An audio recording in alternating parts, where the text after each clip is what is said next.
Hey there, and welcome to Forever Single. My name is JC, and I'm your host for this wonderful video podcast where we'll be extrapolating the trauma, awkwardness, and comedy of the Age of Aquarius' love life.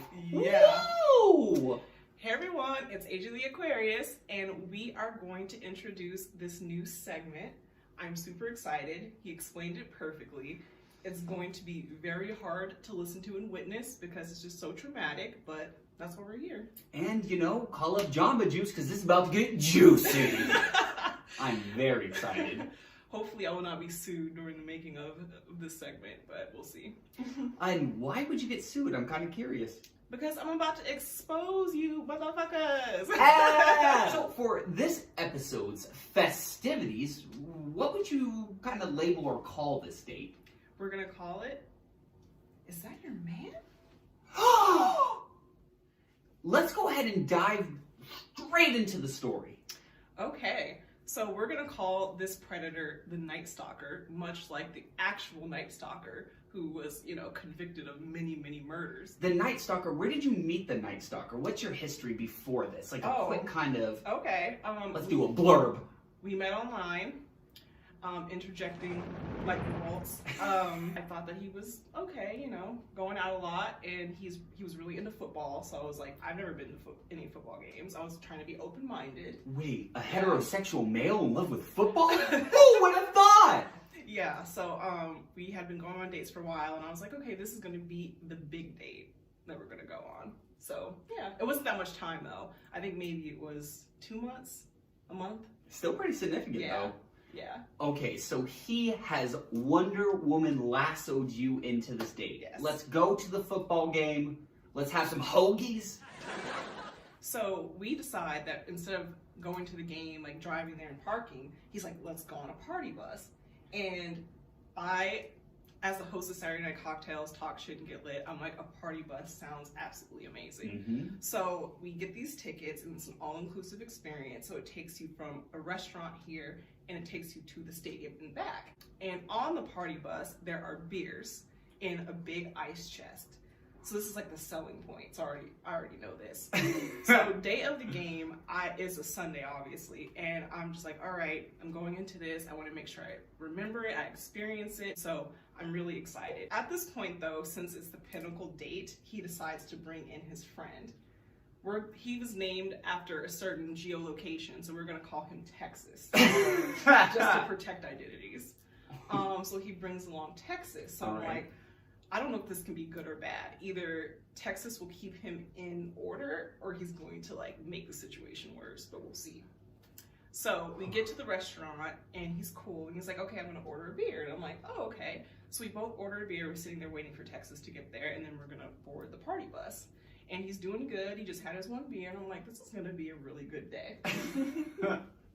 Famous last words by My Chemical Romance. So we get onto this bus, and it is just the full throttle experience. It was amazing. There's lights. There's just 2 stripper poles in there. Don't forget the meatloaf and the hula hoops in the back. Exactly. And there's this big old tub of beer in the middle. So I look over across the bus, and we have a whole bunch of frat guys who will come into play later in the story. Mm-hmm. So we have these great frat guys. They are wearing sunglasses on the bus, indoors. Bunta. Yo, bro. Yeah, real Rosa Simi Valley. Yeah. And so they were super cool, loud, they were rowdy. So we start driving, and it's like a 45-minute drive, so there's a lot that can happen at this point. And so I kind of get wrapped up in just the debauchery, and I'm just having a good time. And I turn around, and I see Texas and the Night Stalker, and the Night Stalker seems to be a little uncoordinated, but he's sitting down. So I remember him sitting on a platform, and he's kind of like, and I'm like, huh. Oh no, he was in intoxicated young dancer mode where it's like... Yeah. Right? Yeah. Was it to that degree? Not to that level yet. Not melted into a puddle just yet? Okay. But it did call the attention of the frat guys because they were like, oh, is that your boyfriend? I'm like,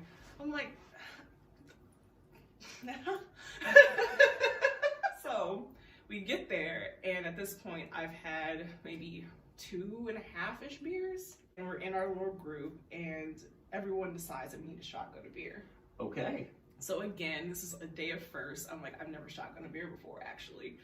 I know, I'm slipping. Yeah. Now, of course, it's gonna go straight to your head. That's the whole point, yeah. So as we're walking, the Night Stalker is starting to swerve and curve.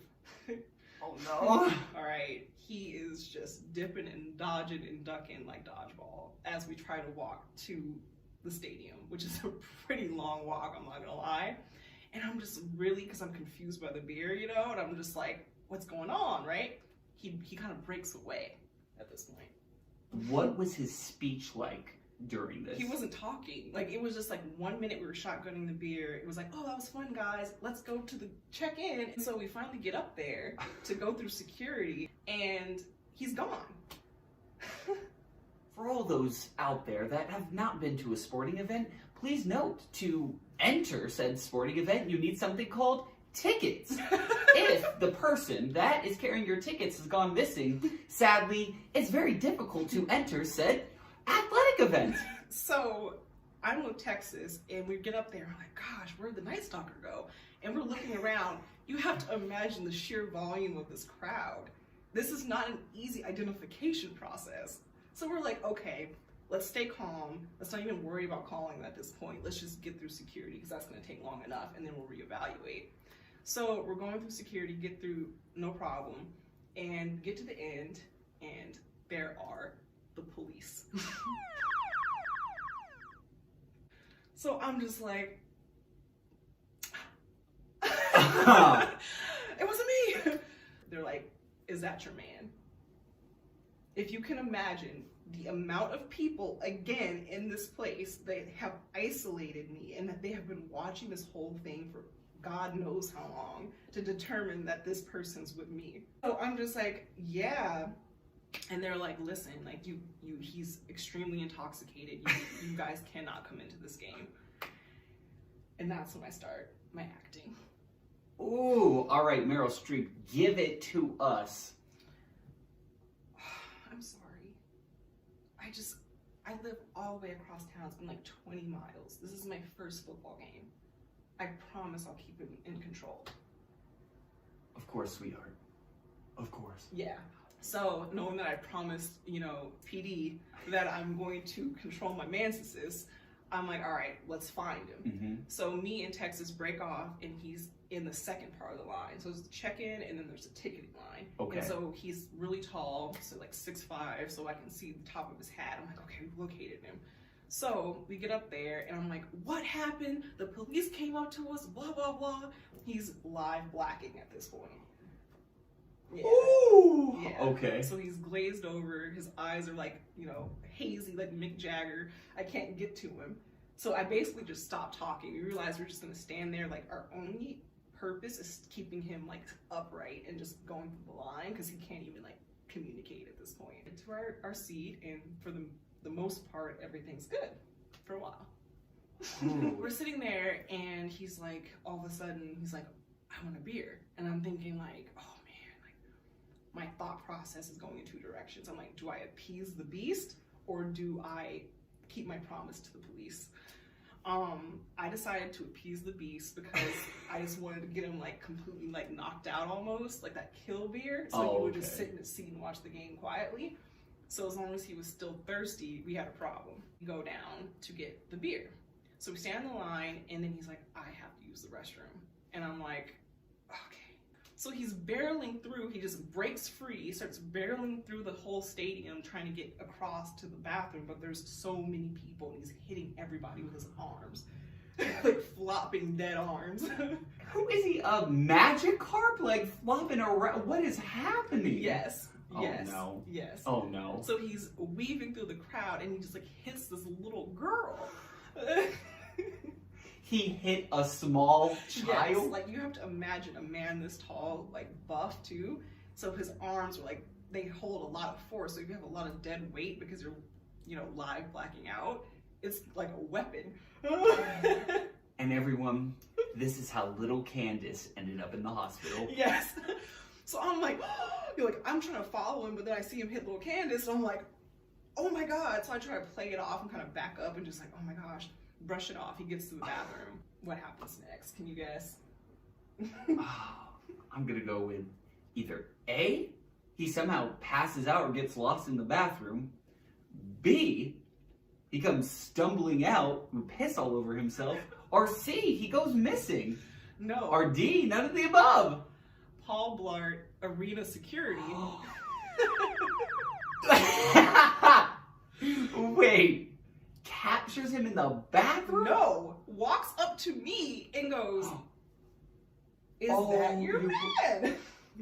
So it's a separate entity than the Phoenix PD. Yes. Now we have the Paul Blart arena cop coming in, addressing you about... Yes. This is tragic. This is so tragic. Because I know that they have walkie-talkies or whatever. I'm sure they're in cahoots with the police. So I'm just like, I know I'm supposed to keep, like, I'm talking to them like they already know. I'm like, I know I'm supposed to keep him in line. Like, I'm trying. They're like, listen, if you do not keep this man under control, we are going to kick him out. And I'm like, okay. Go up there, get him up the steps. He sits there for a while. And I decide that I'm going to inform you that I'm at the game. And yes. You know. So I send you a little texty text, and the Night Stalker saw it. What happened next? Well, he flies into a rage and starts accusing me of cheating. Can you blame him? Look at this face. And so he's making a big scene, and the whole time, it's him, me, and Texas. So I'm just like looking at Texas, I'm like, oh my God, like come get your boy, right? So at this point, he kind of calms down after a little bit. I'm like, I'm not doing anything, I'm not saying anything, chill, bro. And I kind of lean over and look at his phone, because he did the whole give me your phone thing. And I was like, you can't have my phone, sir. No. If you could, you probably can't even read text right now, so don't worry about it. So I'm like, give me your phone, just to see what it'll do. And like, he's like, no, right? And I happen to look like that, and I see a picture of a girl, like her little head and icon. And he's saying, I'm sorry, he's apologizing to her. At home, everyone who just heard that, sip your tea, drank your drink, absorb it like SpongeBob, because oh my goddess! What? Yes. He was texting another girl saying, I'm sorry, while in a blackout state? Yes. So although I don't care to find you cheating, if I happen to find you cheating, I'm going to address it. So I'm like, what the hell are you doing? I'm like, who is this? And he's like, no one, right? And he's so blacked out, like 2-3 seconds later, he's like, I started texting her because he made me mad. He started texting her because you made him mad, because you were texting me about Let's just take that in consideration, everyone. So I was like, what? And of course, I'm not that dumb. To apologize insinuates that you've had a conversation prior that warrants an apology. So this is not some random you up text, in the middle of the night.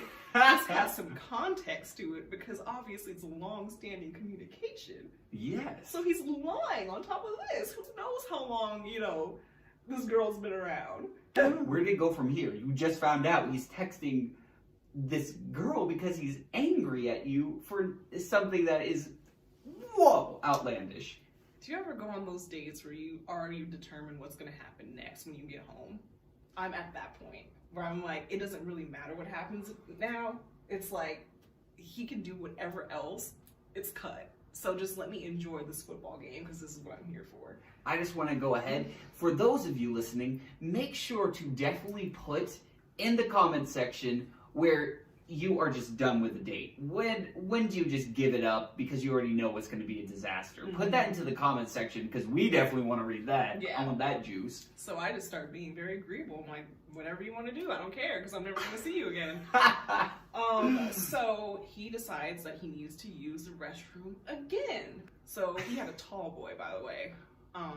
So for counting, 1 at the bar, 2 on the bus, a shotgun beer, and a tall boy. So we're at 5, which is a lot, but he is also 6'5". yes, and like 38, 39 years old, so he should know his limits. And if it's 5 beers, I get him down the stairs again into the restroom. He exits the restroom and decides that he wants a hot dog. That ordering process and corralling that man to that hot dog stand was just like, I can do origami and solve Rubik's cubes for the rest of my life, because that would be a lot less difficult. Thank goodness we only have one more quarter at the game at this point, so vendors are starting to shut down. So he gets his hot dogs and then he has them, but he decides to kind of veer off, unbeknownst to me, and get ketchup and mustard off of the side little thingies that they have. But they're closed down, so he finds a random kiosk that happens to be open that's like privately owned by someone who's also selling food. Okay. So it's not related to the other hot dog stand. So he's doing this, and I kind of like didn't notice, and he like escapes. He's like going back up the stairs without me because he's a big boy now. And the woman who owns the kiosk, she is literally almost in tears, and she's like, "Who's that guy?" I'm like, "What guy?" She's like kind of crying. She's upset because he's giant and aggressive and drunk and like taking her products while she's trying to clean up. And she was just like, "No, it's not okay, it's not okay, it's not okay." I'm like, "Lady, I 100% agree with you. It's not okay. I'm gonna get him home. I promise you'll never have to see him again." So this is the third person I've apologized to in like 2 hours. And you were going, lady, you'll never have to see him again. Neither will I.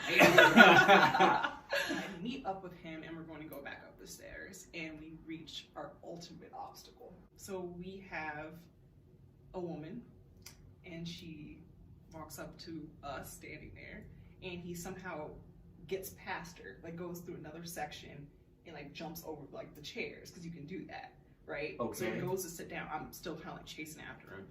And she stops me and she's like, "Is that your man?" What? Yes. And I was like, "Unfortunately, yes." And she's like, "If you do not control him, my boyfriend's gonna kick his ass." This has layers. This has layers, dimensions. This is... So I proceed to look up to her boyfriend over here, Brad, with a fucking Raider shirt on and blackout sunglasses and a backwards baseball cap, and I'm like, "Gotcha!" Loud and clear. Yeah. I was like, "Oh, what did he do?" And she's like, "Oh, he's like pushing past us and like stumbling over everybody and hitting everybody with his arms." I'm like, "Yeah, sounds about correct. Yeah, sounds about right." Finally turn to Texas, and I say, "Texas, we gotta go." So we get him back on the bus, and he is so completely wasted. I don't think I've ever seen anything like that before, to be honest. Like, I've seen a lot of drunk people, but he was like on the level of like, call 911. At this point, I want nothing to do with him. I'm done. So I decide Texas is going to take care of him for the rest of this extravaganza, and I just kind of meet up with the frat boys, and we all become best friends, right? All of a sudden, the frat boy, number one, who I'm partying with, he's like, "Is that your man?" I kid you not. I look up across the bus. We're in the back of the bus. He's at the very front. There's 2 stripper poles. He's at the front stripper pole with 2 girls. He's sandwiched in between 2 girls, grinding all the way down to the ground. Like Dirty Dance, like he's pop locking and dropping it like 2008, okay? Like, what? That's when I really start to lose my mind. Like, I'm a very patient person, but I was like, there's no way. There's no way. And so frat boy number one sees the fury flash across my face, and he's just like, he says, "Don't do it." And I was like, okay. At one point, I do look up, and we're directly across from each other. He came back, and he's passed out, right? He's passed out in his seat, and he's drooling on himself. No. Like, straight up drooling, but he's not sleeping. Like, he's literally like in that blackout stage where he's like, his eyes are kind of open, and he's like, can't keep his head up, and he's just drooling on himself in public. Yeah. I'm just going to breathe this in for a second. Mm-hmm. And everyone in the comment section, please go ahead and basically correlate with Mr. Night Stalker here and tell us what was the most intoxicated / inebriated / blackout that you've been in public. I'm very curious about that because this is an ordeal right here. This is To see that. situation. The next day when I recounted the said events, his number one rebuttal was, I wasn't that drunk. Why are you painting me like I was that drunk? I wasn't that drunk. He said I wasn't that drunk. Yeah. The whole thing. He doesn't know what I'm talking about, obviously. Can't remember. And then I blocked him. Wow. And I kept his hat too. So everyone, I know that you are on the edge of your seats from this amazing episode of Forever Single. My name is JC, and of course, the starlet. I'm Age of the Aquarius, baby, and we will see you next time. Hit the bottom of the bottle, I